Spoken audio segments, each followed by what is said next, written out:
Hello students. In live class of geography we have discussed natural resources, land, soil and water. Now we will discuss this chapter, land. Land is among the most important natural resource. Land जो होती है उसे प्रमुख natural resource के रूप में माना जाता है जो सबसे अधिक महत्वपूर्ण होता है. It covers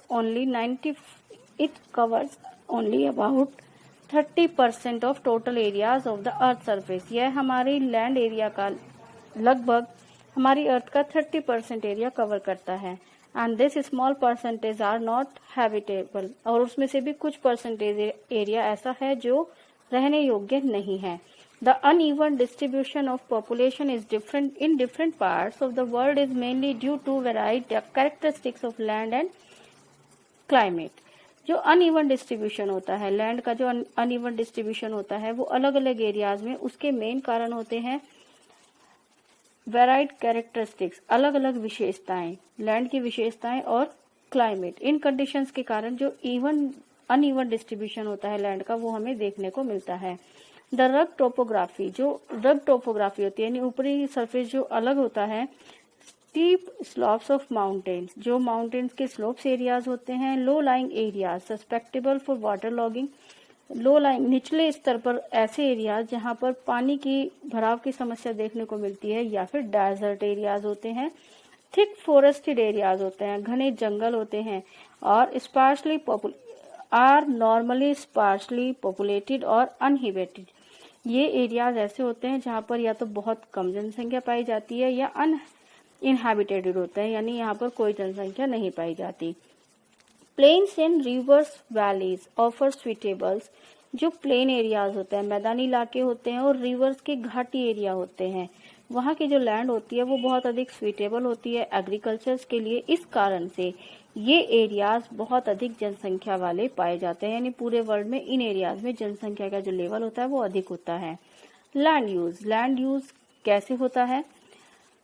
land is used for different purposes. Land का यूज अलग अलग उद्देश्यों से किया जाता है. एग्रीकल्चर के लिए, फॉरेस्ट्री के लिए, माइनिंग्स के लिए, और बिल्डिंग हाउसेज, रोड्स कंस्ट्रक्शंस के लिए, and setting up of monuments. जो बहुत अधिक एरियाज होते हैं, इस तरह के एरियाज जहां पर कंस्ट्रक्शंस हो सकती है, उन एरियाज में लैंड का यूज अधिक मात्रा में किया जाता है अलग अलग पर्पसेज से. This is commonly termed as land use. इसी को हम लैंड यूज कहते हैं, यानी जब लैंड का यूटिलाइजेशन किया जाता है अलग अलग पर्पज से, उसी को हम लैंड यूज कहते हैं. Do you no 90% of the world, हमारी वर्ल्ड का 90% जो पॉपुलेशन है, occupied only 30% of land area. हमारी पूरे लैंड का केवल 30% लैंड एरिया यूज करती है. The remaining 70% of land is either sparsely populated और अनइनहैबिटेड. और इससे अलग जो 70% लैंड एरिया है वो या तो बहुत कम जनसंख्या वाला है या फिर वहां पर कोई भी जनसंख्या नहीं पाई जाती, वह एरिया अनइनहैबिटेड पाया जाता है. कॉमन प्रॉपर्टी रिसोर्सेज, जो कॉमन प्रॉपर्टी रिसोर्सेज होते हैं वो कैसे होते हैं? Land can also be divided on the basis of private land and community land. जो लैंड होती है उसको कॉमन लैंड और प्राइवेट लैंड के रूप में डिवाइड किया जाता है. प्राइवेट लैंड क्या होती है? Private land is owned by individuals. Private land वो लैंड होती है जिसका मालिक कोई इंडिविजुअल अलग पर्सन होता है, यानी सिंगल पर्सन होता है. And where as community land वो लैंड होती है इज ओन्ड बाय कम्युनिटी, एक समुदाय के द्वारा उसकी ऑनरशिप होती है फॉर कॉमन यूज, और उसका जो यूज किया जाता है वो कॉमन होता है, सबके लिए किया जाता है. लाइक कलेक्शन ऑफ फॉडर, जैसे फॉडर का कलेक्शन, फॉडर यानी घास का कलेक्शन जो एनिमल्स के खाने के लिए यूज की जाती है, फ्रूट्स, नट्स और मेडिसिनल हर्ब्स. इस तरह की चीजें जिनसे फ्रूट्स, नट्स और मेडिसिनल हर्ब्स मिलती हैं, उन सब का यूज किसके लिए किया जाता है? पूरी कम्युनिटी के लिए किया जाता है. इस कारण से हम उसको कम्युनिटी लैंड में इंक्लूड करते हैं. These community lands are also called common property resources. इन्हीं को हम common property resources कहते हैं. Change in land use over time. समय के साथ साथ जो लैंड का यूज है वो कैसे बढ़ता जा रहा है, कैसे चेंजेस होते जा रहे हैं. Peoples and their demands are ever growing. जो पीपल्स की जनसंख्या और उनकी डिमांड्स है वो हमेशा बढ़ती रहती है, but the availability of land is limited, लेकिन जो लैंड की मौजूदगी है वो बहुत लिमिटेड है। People started encroaching the common lands, इसके कारण क्या हुआ, जो पीपल्स है जनसंख्या, उन्होंने एनक्रोचिंग द कॉमन लैंड, जो कॉमन पर्पज से की जाने वाली लैंड है, यूज है, उसको कमर्शियल एरियाज के रूप में, हाउसिंग कॉम्प्लेक्स के रूप में, अर्बन एरियाज में एक्सपेंड एग्रीकल्चर लैंड, और एग्रीकल्चर लैंड्स को बढ़ाने के लिए रूरल एरियाज में उसको यूज किया जाने लगा।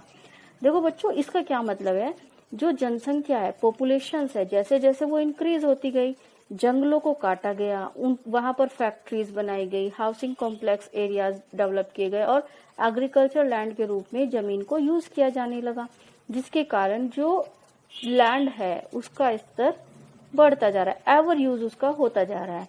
Land degradation, landslide, soil erosion, desertifications and are the major threats to environment because of expansion of agriculture। जो जनसंख्या के द्वारा ओवर यूज हुआ लैंड का, उसके कारण हमें land degradation, landslide, soil erosion और डेजर्टिफिकेशंस, लैंड्स का डेजर्टिफिकेशंस, ये सब समस्याएं हमें देखने को मिली हैं। और इसका मेन रीजन क्या है, expansion of agriculture and constructional activities, land को एग्रीकल्चर्स के रूप में इंक्रीज कर देना और कंस्ट्रक्शंस एक्टिविटीज, ज्यादा से ज्यादा कंस्ट्रक्शंस लैंड पर किया जाना, इसके मेन रीजन माने जाते हैं। यहाँ पर कुछ पिक्चर शो की गई हैं जो लैंड के यूटिलाइजेशन को शो करती हैं।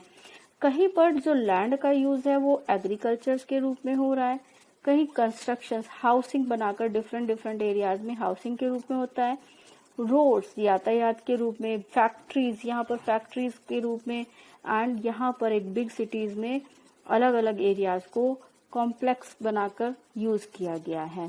तो ये पिक्चर्स हमें बताती हैं किस तरह से डिफरेंट टाइप्स का यूज लैंड का किया जाता है। Conservation of land resources, conservation का मीनिंग होता है सुरक्षित करना। अब हम इन लैंड रिसोर्सेज को कैसे सुरक्षित कर सकते हैं। Growing population and their ever growing demands, जैसे जैसे जनसंख्या बढ़ती है और उनकी डिमांड्स बढ़ती है, has led to large scale destructions, उसके कारण जो फॉरेस्ट हैं, फॉरेस्ट कवर्स एरियाज हैं, उनका बहुत बड़ी मात्रा में डिस्ट्रक्शन यानी विनाश होना शुरू हो जाता है। ज्यादा से ज्यादा जंगलों को काटा जाता है, किसके लिए, एंड एरेबल लैंड, लैंड्स को यूज किया जाता है अपने कंस्ट्रक्शंस के लिए, and has created a fear of lodging this natural resources, जिसके कारण इस नेचुरल रिसोर्स का यानी लैंड का जो विनाश है यानी कम हो, जो स्तर है यूज का, उसको उसके नष्ट होने का डर बनता जा रहा है। Therefore, the present rate of degradation of land resource must be checked। इस कारण से इस समस्या को दूर करने के लिए जो डिग्रेडेशन है, स्तर का ह्रास है, लैंड स्तर का जो ह्रास है, उसको नियंत्रित किया जाना बहुत जरूरी है। Afforestation, land reclamation, regulated use of chemicals, pesticides and fertilizers and check on overgrazing are some of common methods used to conserve land। अब हम लैंड को कंजर्व करने के लिए क्या क्या कर सकते हैं। एफोरेस्टेशन, ज्यादा से ज्यादा पेड़ लगाना। लैंड रिक्लेमेशन, जो लैंड है उसको रिक्लेम किया जाए।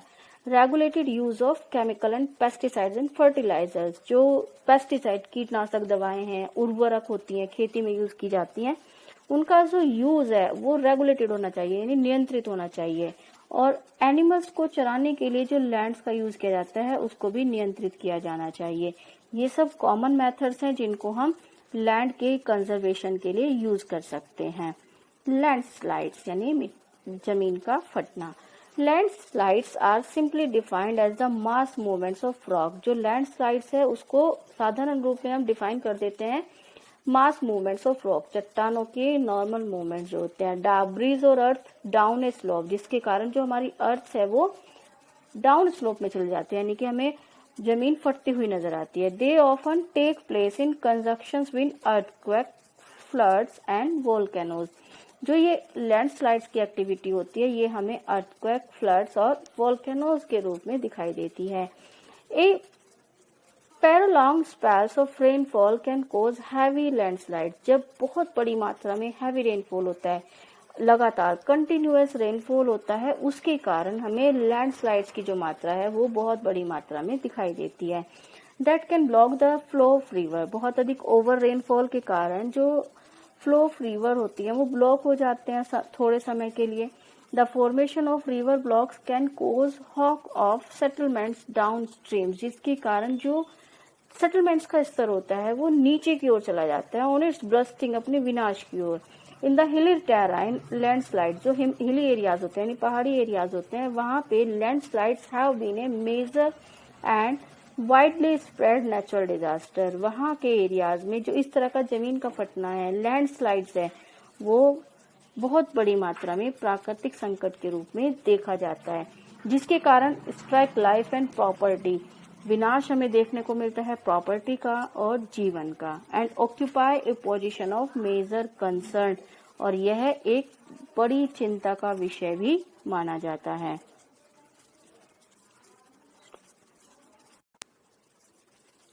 मिटिगेशन टेक्निक्स, नियंत्रित करने की तकनीकें. लैंडस्लाइड्स को हम कैसे नियंत्रित कर सकते हैं?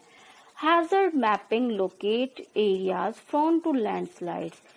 जो ऐसे एरियाज हैं जहां पर लैंडस्लाइड्स कॉमन है, उनको hazard mapping locates areas from, उन एरियाज को नियंत्रित किया जाना चाहिए, उनको लोकेट किया जाना चाहिए. Hence such areas can be avoided for building settlements. In areas की पहचान करके इनको घोषित कर दिया जाए कि ये लैंडस्लाइड्स एरियाज हैं, हैजर्ड एरिया हैं, जिससे कि वहां पर जो सेटलमेंट्स होता है, बिल्डिंग कंस्ट्रक्शंस होता है, उसको अवॉइड किया जा सके.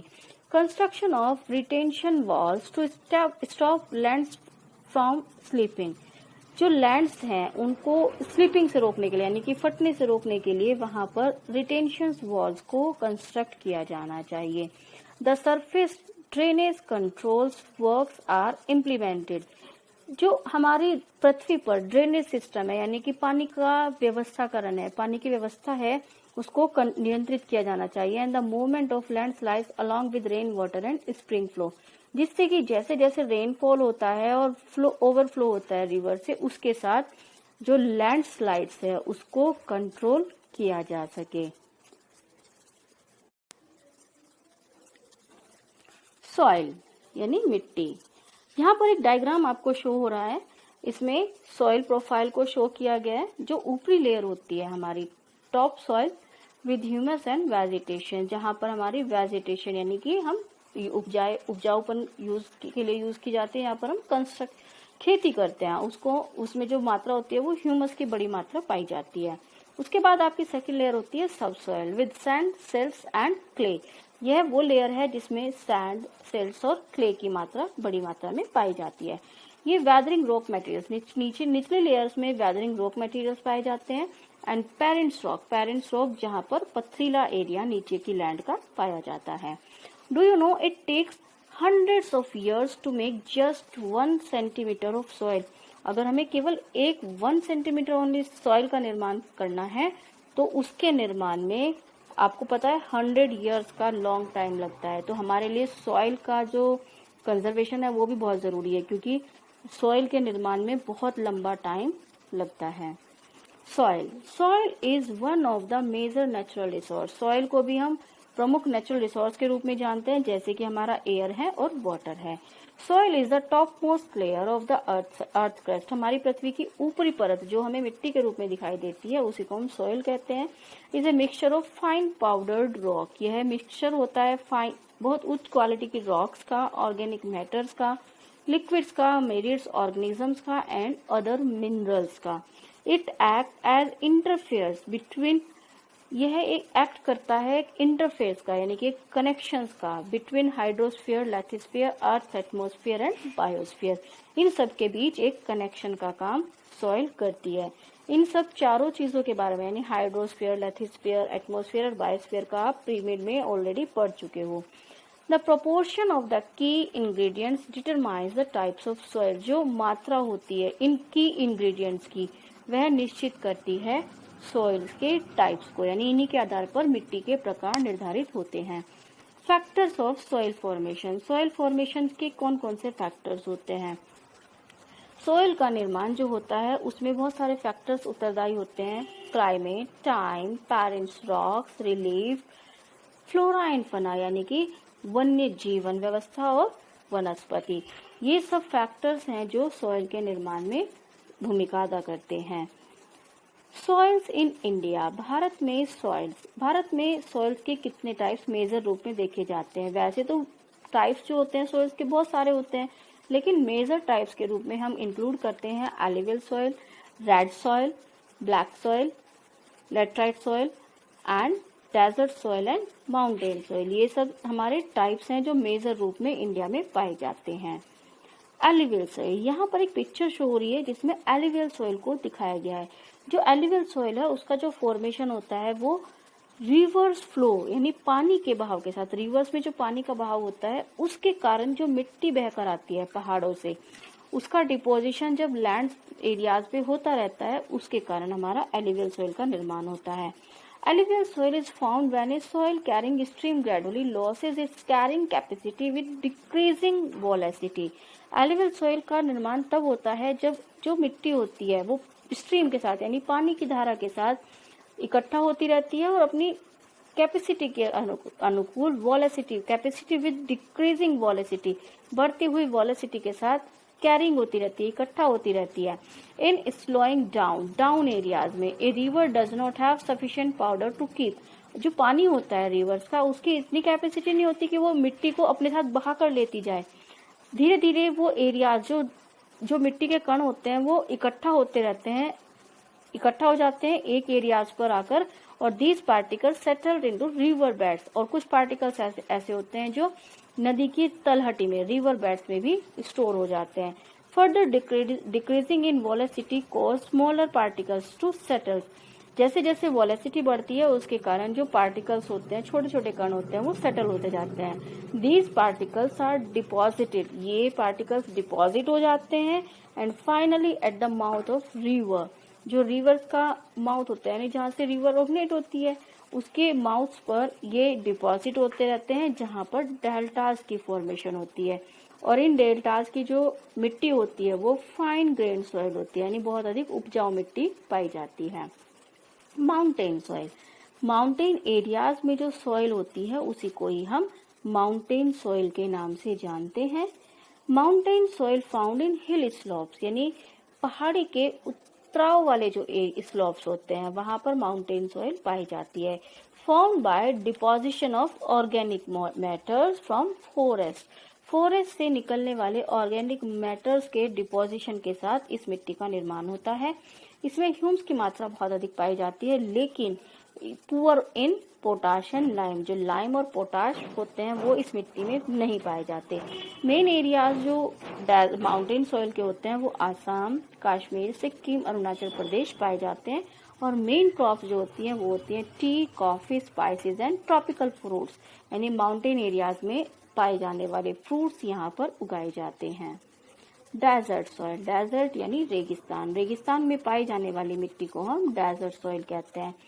Desert soil contains soluble salts, इनमें सॉल्युबल यानी घुलनशील नमक की मात्रा पाई जाती है।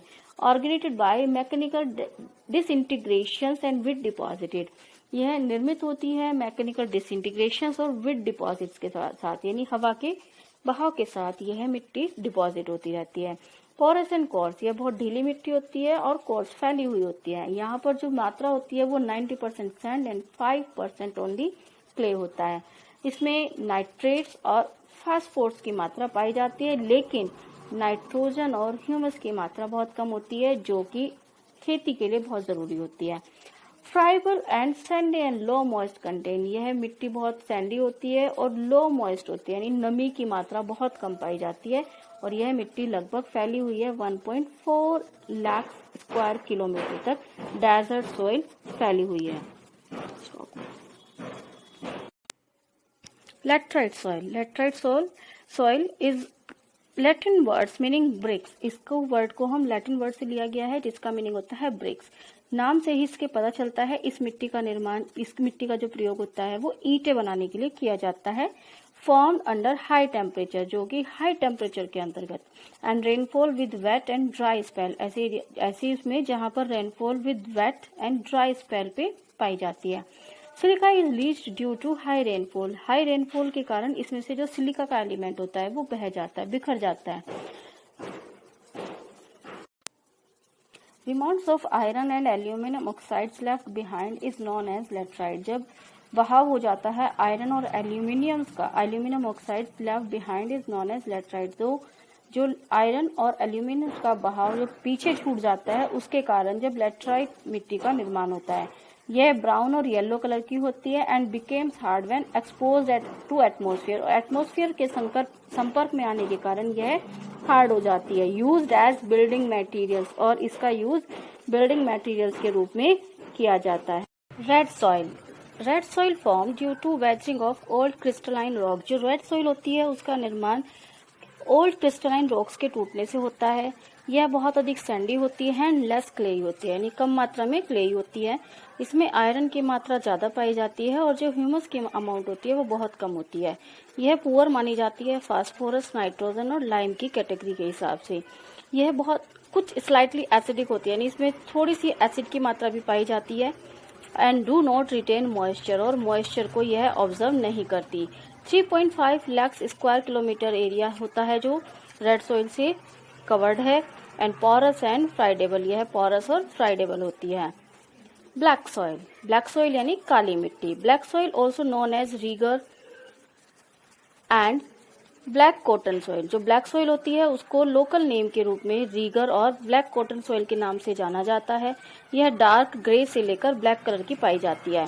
इसमें जो क्ले कंटेंट होते हैं वो बहुत बड़ी मात्रा में पाए जाते हैं एंड हाईली मॉइस्ट रिलेटिवली, यह बड़ी मात्रा में मॉइस्ट होती है, यानी नमी को सोखने वाली होती है।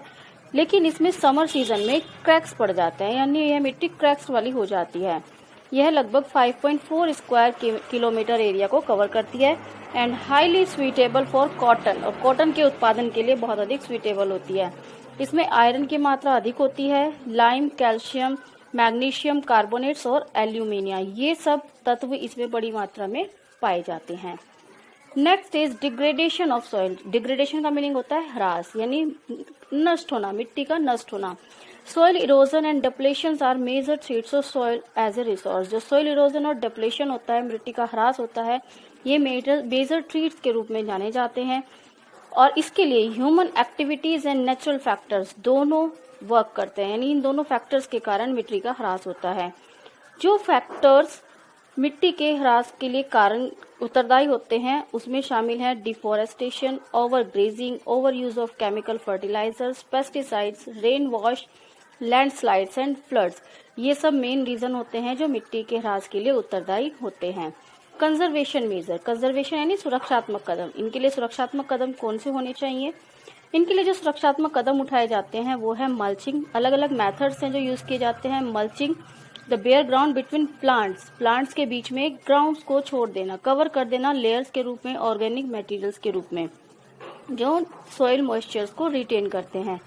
काउंटर बैरियर्स बनाना, स्टोन, ग्रास, सॉइल्स का यूज करते हुए बैरियर्स का निर्माण करना जिससे कि जो पानी का लेवल है वो कलेक्ट हो सके। रॉक डैम्स बनाना, piled down to slow down the flow of water, यह पानी के फ्लो ऑफ वाटर को रोकता है। And this prevents gullies and further soil loss, इस तरह से ये सॉइल की जो लॉस होता है उसको भी रोकता है। टेरेस फार्मिंग, छत के रूप में फार्मिंग, यानी छत टाइप स्लोप्स बना देना। यह जो स्लोप्स होते हैं वो अवेलेबल टू ग्रो क्रॉप्स को अवेलेबल करते हैं ग्रो करने के लिए। And can reduce surface run of, जो सरफेस पर रन ऑफ होता है वाटर का और मिट्टी का जो कटाव होता है उसको रोकते हैं। Intercropping, different crops are grown, अलग अलग तरह की क्रॉप्स उगाना डिफरेंट टाइम्स पीरियड्स पर। Protect the soil from rain wash, उसको रेन वॉश में यानी बारिश के पानी के साथ बहने से मिट्टी को रोकते हैं। काउंटर प्लॉगिंग क्या होती है? प्लॉगिंग पैरेलल्स टू काउंटर्स बनाना ऑन ए हिल स्लोप्स पर फॉर्म द नेचुरल बैरियर्स के रूप में, जिससे कि जो फ्लो डाउन होता है स्लोप्स एरियाज में पानी का उसको कंट्रोल किया जा सके। यहाँ पर पिक्चर्स शो की गई है, जो मेथड अभी आपको पीछे दिखाए गए उन्हीं के पिक्चर्स है। जैसे यहाँ पर टेरेस फार्मिंग है, टेरेस के रूप में फार्मिंग को इंक्लूड करना, काउंटर प्लॉगिंग है, यहाँ पर काउंटर प्लॉगिंग शो हुई है, एंड काउंटर बैरियर्स है और यहाँ पर आपकी काउंटर प्लॉगिंग दिखाई गई है। And next is rock dams, यहाँ पर रॉक डैम्स को शो किया गया है। And these are shelter belts, shelter belts का निर्माण किया जाता है। इस तरह से हम कंजर्व कर सकते हैं सॉइल को। वाटर जो लेवल है हमारे भारत में, अगर हम ऑब्जर्व करते हैं इन 1975 जो कंजप्शन था वाटर का, वो लगभग हमारा माना जाता था 3850 यानी 3850 CU, लेकिन यह इंक्रीज होकर 6000 से भी ज़्यादा इंक्रीज हो गया इन द ईयर 2000 तक का यह आंकड़ा है। उसके बाद आप ऑब्जर्व कर सकते हैं कितना इंक्रीज ये हो चुका होगा। ए ड्रिपिंग टैप वेस्ट, और जो वेस्ट ऑफ वाटर था वो लगभग 1200 लीटर्स इन ए ईयर माना जाता है, यानी पूरे ईयर्स में हम इतना वेस्टेज पानी का करते हैं। वाटर एक रेन्यूएबल नेचुरल रिसोर्स है और हमारी अर्थ का लगभग 3/4 अर्थ सरफेस जो है वो वाटर से कवर्ड अप है और इसी कारण से इसको वाटरी प्लैनेट भी कहा जाता है। यह इन प्रिमिटिव ओशियंस के रूप में जहाँ से लाइफ बिगिन होती है, लगभग 3.5 बिलियन ईयर्स पहले जीवन की शुरुआत हुई थी। उससे पहले हमारा जो लैंड था वो प्रिमिटिव ओशियन से घिरा हुआ था। जो फ्रेश वाटर की अमाउंट है वो ओनली 2.7% है, यानी जो फ्रेश वाटर की मात्रा है वो केवल 2.7% मानी जाती है। नियरली 70% जो 70% है वो आइस शीट्स के रूप में है एंड ग्लेशियर्स के रूप में पाया जाता है अंटार्कटिका, ग्रीनलैंड्स और माउंटेन रीजन्स में। फ्रेश वाटर की अमाउंट 2.7% अभी आपने पढ़ी थी। ओनली 1% फ्रेश वाटर ही अवेलेबल होता है ह्यूमन यूज के लिए, यानी 2.7% में से भी केवल 1% ही यूज के लिए अवेलेबल होता है ह्यूमन बींग्स के लिए, और यह सरफेस वाटर के रूप में होता है, ग्राउंड वाटर के रूप में, लेक्स और वाटर वेपर के रूप में एटमॉस्फेयर में मौजूद होता है। ये हमें बताता है कि कितना कम परसेंटेज हमारी लैंड पर फ्रेश वाटर के रूप में मौजूद है। अब प्रॉब्लम क्या है, वाटर अवेलेबिलिटी की प्रॉब्लम क्या है? There are scarcity of water in many region of the world. दुनिया के बहुत सारे रीजन ऐसे हैं जहाँ पर पानी की कमी पाई जाती है। बहुत सारे नेम्स यहाँ पर दिखाए गए हैं, जैसे अफ्रीका, वेस्ट एशिया, ये सब एग्जाम्पल्स हैं जहाँ पर पानी की कमी पाई जाती है। Countries located in climatic zone, जो कंट्रीज क्लाइमेटिक जोन्स के आसपास सिचुएटेड हैं, वहां पर ड्रोजिट की कंडीशन उनको फेस करनी पड़ती है due to water scarcity. Water shortage जो होती है वो वेरिएशन ऑफ सीजनल भी हो सकती है एंड एनुअल भी हो सकती है। यह डिपेंड करता है कि वहां पर बारिश की मात्रा कितनी है। और दूसरा इसका मेन रीजन होता है ओवर एक्सप्लॉयटेशन, पानी का बहुत अधिक यूज होना, ओवर एक्सप्लॉयटेशन होना। कंजर्वेशन ऑफ वाटर रिसोर्सेज, हम किस तरह से इनको कंजर्व कर सकते हैं वाटर रिसोर्सेज को? Access to clean and adequate water source is a major problem facing in the world. Clean, स्वच्छ और साफ पानी का यूज करना सबसे बड़ी प्रॉब्लम होती है पूरे वर्ल्ड के लिए। इसके लिए हमें क्या करना है? Discharge of untreated and partially treated sewage, सबसे पहले तो हमें सीवेज सिस्टम को सही करना है अपना पानी की निकासी की व्यवस्था के लिए। एग्रीकल्चर केमिकल्स जो यूज पानी में बहा दिए जाते हैं, नेचुरल इन्फ्लुएंस जो इंडस्ट्रियल इन्फ्लुएंस होते हैं, वेस्टेज निकलते हैं इंडस्ट्रियल से, उनको कंट्रोल किया जाना चाहिए वाटर बॉडीज में कंटामिनेट्स करने से पहले। Most of these chemicals being non biodegradable, इनकी जो केमिकल्स होते हैं वो नॉन बायोडिग्रेडेबल होते हैं, जिनको आप नष्ट नहीं कर सकते, और वे ह्यूमन बॉडी में थ्रू वाटर एंटर करते हैं, यानी वाटर के थ्रू वे एंटर कर जाते हैं, इसलिए इनको रोकना चाहिए। Water pollution can be control, water pollution को कंट्रोल किया जा सकता है treating the influence suitably before, पानी में इन एलिमेंट्स को छोड़ने से पहले इनको दूर कर दिया जाए, यानी जो केमिकल्स फैक्ट्री से निकलते हैं उनको रिलीज होने से पहले ऑब्जर्व कर लिया जाए। Water is use for irrigation field, पानी क्योंकि खेती के लिए यूज किया जाता है तो कैनल्स जो होती हैं वो प्रॉपरली लाइंड होनी चाहिए। मिनिमाइज लॉसेस, यानी पानी का लॉस कम से कम हो और लाइन में होनी चाहिए। स्प्रिंकल इफेक्टिवली, स्प्रिंकल मेथड जो होता है इरिगेशन के लिए उसको यूज किया जाना चाहिए, जिससे कि पानी का जो वेस्टेज होता है वो कम किया जा सके। एंड इन ड्राई रीजन, जो सूखे एरियाज होते हैं with high rates of evaporation, drip, वहां पर मेथड्स यूज किए जाने चाहिए, ड्रिप ट्रिकल्स और इरिगेशन के लिए सुइटेबल मेथड्स हैं ड्राई रीजन्स के लिए। The valuable water resource can therefore be conserved by adopting these means of conservation. इस तरह से हम वैल्यूएबल वाटर रिसोर्स को कंजर्व कर सकते हैं इन मेथड्स को यूज करके। Now thank you. This chapter is completed here.